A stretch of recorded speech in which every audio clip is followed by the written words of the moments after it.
Hi, this is Rajat Bose here. This is our 6th edition of Weekend Stock Recommendations and Market Outlook. As you know that the market had been in a seesaw mode. First 2 days it went up, then next 2 days it went down, and on Friday there had been lots of activity.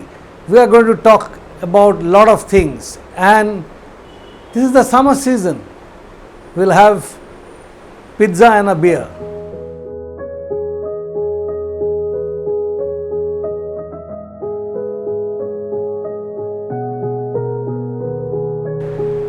Now we are going to talk about the Nifty, how it behaved. It was a range bound movement. We are going to discuss in the detail. You see the chart. We will present different types of chart, the weekly chart as well as the daily chart, and there will be a 125-minute chart as well. The Nifty YTD chart shows very clearly that the upper internal trend line or the extended Gann-Fan line that has not been crossed. It was for the first couple of trading sessions early on in the week. It stayed above that. After that, most of the time the Nifty was actually below that level.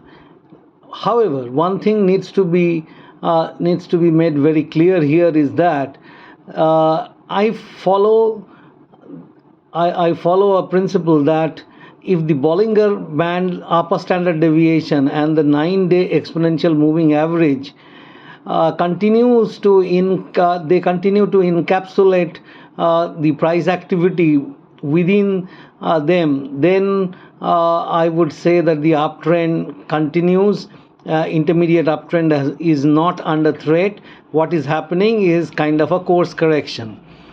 Based on that, what I'm saying is this, that there is a volume bar that you can see. This volume bar actually showed that on 31st of May market fell on huge volume, but subsequent price activity has not dented the support of 9-day exponential moving average, let alone testing the 20-day moving average. Hence, Nifty continues to look bullish on the daily chart. Now, if we move to the weekly chart, what we find is that now the Gann angles are clearly visible. This Gann angle, that is the 2x1 Gann angle, this Gann angle is actually resisting further upsurge. That's why for the last 4 or 5 weeks, the Nifty tried to cross this upper trend line or the 2x1 Gann angle. It could not. Once it does that, it will acquire fresh gumption, but till such time the Gann angle is taken out, chances are that trading activity will be encapsulated there. That is, for the next week, the Gann angle value would be 18,701. This 18,701, unless this is taken out, we should not be expecting further upside in the Nifty. So this is a very clear signal. And one thing, however, is that this 9-week exponential moving average is located at 18,139. This will act as a major support area on the daily chart or the YTD chart. This 9-day exponential moving average was located at 18,471. So suffice it to say that till such time the Nifty doesn't fall below 18,137 to about 17,974, this range is the rock solid support area that we have been mentioning. So unless that is taken out in the coming week, we don't expect any major threat to the intermediate uptrend. Now we come to Bank Nifty. Again, we will use multiple time frame analysis, where I will be using magnification chart in the form of either 75 or 125 minute chart, and I would use the daily chart and the weekly chart, so you get a comprehensive view of the Bank Nifty. Now we come to the Bank Nifty. The Bank Nifty, as you can see on the YTD chart, that is year to date chart, it shows you from the 1st of January till current date all the price activity. What we notice here is that unlike the Nifty, which has not breached the 9-day exponential moving average, here even on the last Friday, that is the last day of the week, it closed just below the 9-day exponential moving average, and on Thursday it fell quite sharply to test the 20-day exponential moving average. So now the key support is not the 9-day exponential moving average. It is the 20-day exponential moving average, which is at 43,815. So that is the support area, and where it closed at on Friday, the Bank Nifty closed just at the 9-day exponential moving average level of 43,937. As you can see on the chart, that the closing of the Nifty and the closing of the Bank Nifty and the 9-day exponential moving average, there is a difference of only 85 basis points, but in terms of absolute numbers, 43,937 is there on both. So it isn't that the 9-day exponential moving average is truly violated on Friday, but it is very clear that the range bound activity continues there. On the YTD chart, it is very, very clear, and unless we see a fall below 43,514 or roughly 43,500, there is not much threat for the Bank Nifty. Now let's look at the 125 minute chart of the Bank 125 minute chart of the Bank Nifty. In the 125 minute chart of the Bank Nifty, we see that here the same support is coming from the 50 unit moving average, and the 20 and 9 and 20 unit moving averages are acting as resistance. At least that was the case for the last trading session, because last trading session, don't take only the last candle, because it is a 125 minute chart. That means it is last 3 candles constitute one full day's trading session, that is the last Friday's trading session, and throughout it actually remained below the 20-day exponential moving average as well as the 9-day exponential moving average. So the bias has been, for the last 4 or 5 sessions, the bias has been somewhat negative, but not as much negative to pose a threat, pose any real threat to the Bank Nifty's upswing.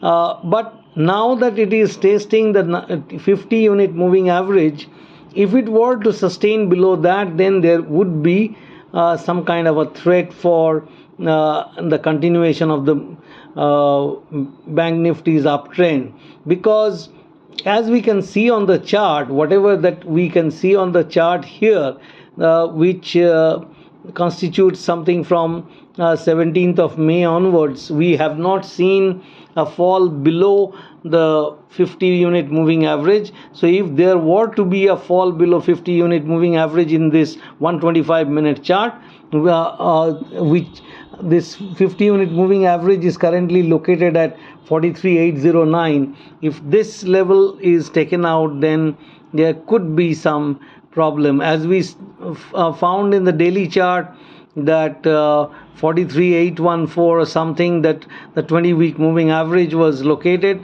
That was also a support, and here the 50 unit is ruling at 43,809. That was 43,814. So roughly we can say that 43,800 is still giving a lot of support to the Bank Nifty.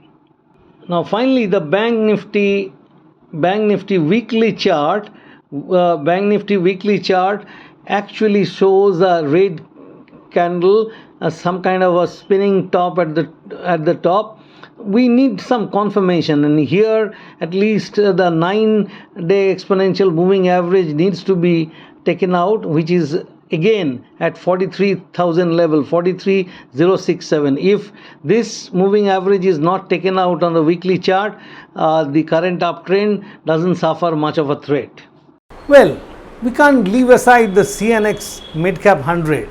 We have to discuss that as well, because for the last couple of weeks CNX Midcap has actually performed much better compared to these two elder brethren. We now come to the CNX Midcap 100 index review. First we take up the weekly chart, because we need to see the longer term perspective that CNX Midcap provides. CNX Midcap, as you can see, that the last candle, that's a green candle, and that is a bullish candle, and that is above the previous candle. The body is completely higher than the previous candle. This means that Midcap 100 is signaling a strong bullish current that is prevailing. And look at if you look at the chart, then you will find that the 9-week exponential moving average is located at 32,364, and the current level of the CNX Midcap index is 33,966. That means it is just only 34 points below the 34,000 mark, and it is continuously posting new highs. The fact that the CNX Midcap 9-week moving Midcap is actually ruling nearly or around 5% above its 9-week exponential moving average, it shows that CNX Midcap is going great guns, and its uptrend is very strong and continuing. It is alive and kicking. So there is no threat, nothing of the kind. The CNX Midcap 100 is going very steady. Now we are going to the daily chart, the YTD chart of the CNX Midcap. Look at the CNX Midcap chart. The principle that I follow, that the upper standard deviation of the Bollinger Band, that is the green band, the middle line is a dark brown line. The last 5 or 6 weeks, the closing of the CNX Midcap 100, barring 1 week, that is the week before last, it closed below the upper standard deviation line. Otherwise it is closing either at the upper standard deviation line or above it. So that shows this kind of strength that it is exhibiting. And this upper standard deviation and the 9-day exponential moving average, that is encapsulating the movement of the CNX Midcap 100 right from early April, and it is still continuing. So Midcap index is it is actually showing the maximum bullishness. So expect Midcaps to actually do very well. There is no threat, no negative divergence either on the 14 RSI or on the MACD. So it is highly trending up. Now finally we would like to have a look at the Midcap index. Midcap index 125-minute chart. 125-minute chart of the Midcap index is also showing that same 9-unit exponential moving average and upper standard deviation are both encapsulate most of the most of the activities, most of the trading activities of the mid cap index. So that means mid cap index, from all possible angles, it is showing lot of strength, although in the 14 RSI there is some kind of a little bit of lack of momentum in the last trading session or last couple of trading sessions, but it is nothing great because the weekly and the daily charts have shown enormous confidence and major strength, trend strength. So mid cap index in all probability is going to do very well unless the mid cap index falls below the 9-day exponential moving average, which is at 33,510. There is no threat that you can perceive in case of the CNX mid cap index, and termination of mid cap index can happen only when it falls below the 33,000 mark. Better still, I would say that if it were to fall below the 32,600, 32,400 support area, only then consider that the intermediate uptrend is terminated. Otherwise, trend signal from the mid cap index is short term trend is up, medium term trend is up, intermediate trend is up, long term trend is up. So mid cap index is showing strong bullishness and it is expected to continue. As I promised you, summer season, we're going to have pizza and a beer. First, let us have the pizza. Yes, you guessed it right. I'm talking about Jubilant Foods. Jubilant Food last year in the month of October, it posted a high of 600 plus levels. After that, it has started coming down. In between February and April this year, it has posted 3 lows below 420. First, it was 418.75, that was in the month of February, and then in between there was another low, that is the level low, that was 412.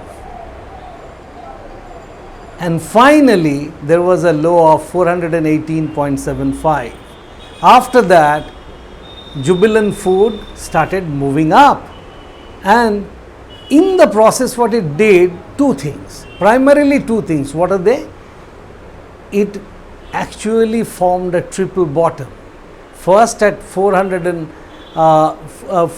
was at 418.75, then we had a low of 412, then we had another bottom at 420.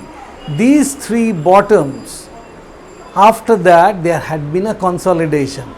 In the process, we also have a saucer-like formation, a base building where Jubilant Food absorb, or rather it is still in the process of absorbing supplies, because once it crosses the 200-day exponential moving average, which is very close to the current levels, then we can see that Jubilant Food going up further. What has happened in the process is that Jubilant Food took time, and now in the month of May as well as in early June, Jubilant Food is getting ready to take on the 200-day exponential moving average. Currently, Jubilant Food is at 492. This is one stock where you can play for the short term, also you can play for the medium term. In the short term, I am expecting Jubilant Food to move up to something like 502, after that 515. Once this 502 and 515 targets are through, I am expecting it to be done in the short term. After that, I am expecting it to go to 555. 555, why? Because as you see on the chart, the Fibonacci level of 558 is there, and this is 2.618 times of the last fall. That's the reason why this would be a very significant resistance. And then the third target, that is the target I am expecting for the medium term, that is 555. Now, certain significant pointers. Jubilant Food, since last year October till about current date, the cheese prices went up by 40% and wheat flour prices went up by 28%. The company expects these high prices of cheese and wheat flour may remain there elevated for the next 2 quarters. However, the company is managing it pretty well. It has got the pizza mania where more than 1 crore customers have been added to that, and promoters have revoked their pledge of shares. So that's also a positive thing. So from a fundamental point of view, what I can say is that just as the technicals are improving, even its fundamentals are also improving. So buy Jubilant Foods, put a stop loss below 475, and on closing price basis you should place the stop loss, that is 475, and first target is 502, next target is 515, and thereafter 555. 3 to 6 months is our horizon. I am expecting Jubilant Food to cross its 200-day exponential moving average and move up to 555.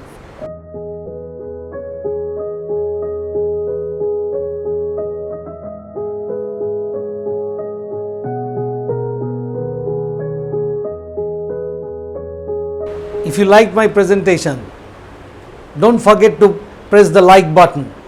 Subscribe to my channel and also recommend it to others, and don't forget to press the bell button either, for that would help you get all the recommendations or all the notifications from YouTube for any video that I post.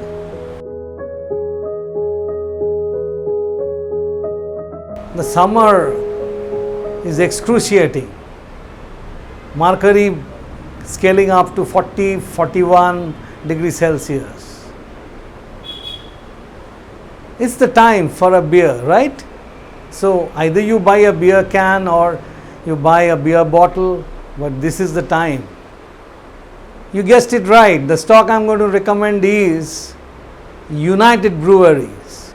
United Spirits is actually hogging the limelight now, but time is coming for United Breweries. United Breweries is consolidating at a lower level, because it touched a high of 1806 in October 2022. After that, it came down to close to about 1350 levels, and now it is moving up. If you look at the chart, you will understand again there is a base building, there is accumulation, and after that it hasn't yet taken off. It is actually preparing to do so. So from that perspective, buying into United Breweries now is actually something akin to sipping the beer right when the sun goes down. United Breweries is giving a signal that it is consolidating at lower levels and ready to take off. It is now around, say, 1450. Once it goes above 1500, then the takeoff would be launched. Our first target for the stock would be 1520. That is the first step.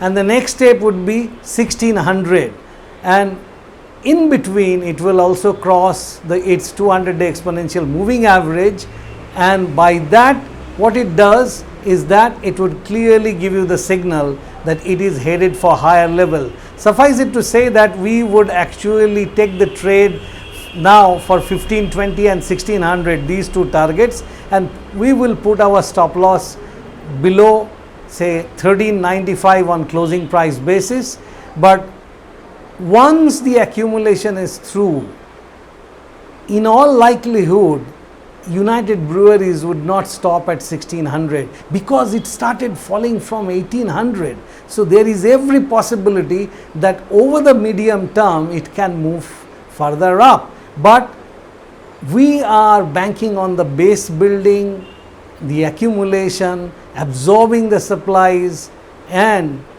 its readiness to move up.